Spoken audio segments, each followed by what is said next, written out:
Depuis le 10 février 2023, tous les yeux sont braqués sur Pierre Palmade.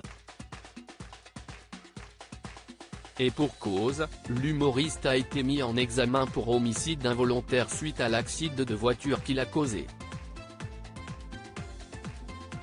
Sous l'emprise de stupéfiants, le comédien a percuté un autre véhicule, blessant grièvement le conducteur et les deux passagers. Depuis, Pierre Palmade a été entendu par les enquêteurs. Dans les médias, ses amis ne peuvent que l'accabler. En effet, tous étaient conscients qu'il était trop souvent sous l'emprise de la drogue. Sur RTL, Roselyne Bachelot est revenue sur sa relation avec Pierre Palmade. Qualifiant cette histoire de sordide et de glauque, l'ancienne ministre de la Culture a une pensée émue pour les victimes. La notion d'homicide involontaire est intolérable pour les familles, s'indigne-t-elle, réclamant plutôt la reconnaissance d'un homicide routier. Quant à sa relation avec Pierre Palmade, elle la qualifie de connaissance des grosses têtes, mais sans être un ami.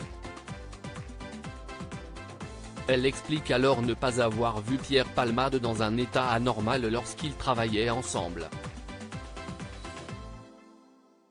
Non, car quand il travaillait, si est qu'il allait bien. Quand il n'allait pas bien, il ne venait pas.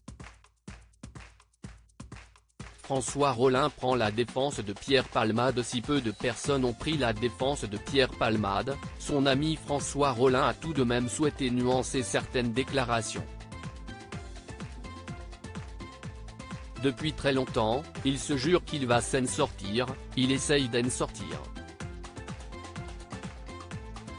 Il m'a laissé lui parler comme un papa qui dit « Non, faudrait arrêter. Oui, mais je veux arrêter.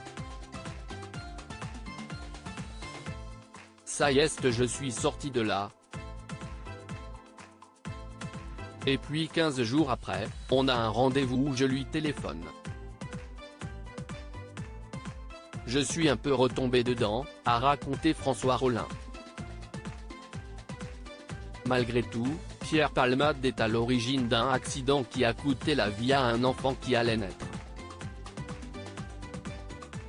Le conducteur est quant à lui polytraumatisé et son fils de 6 ans, a le visage meurtri à vie.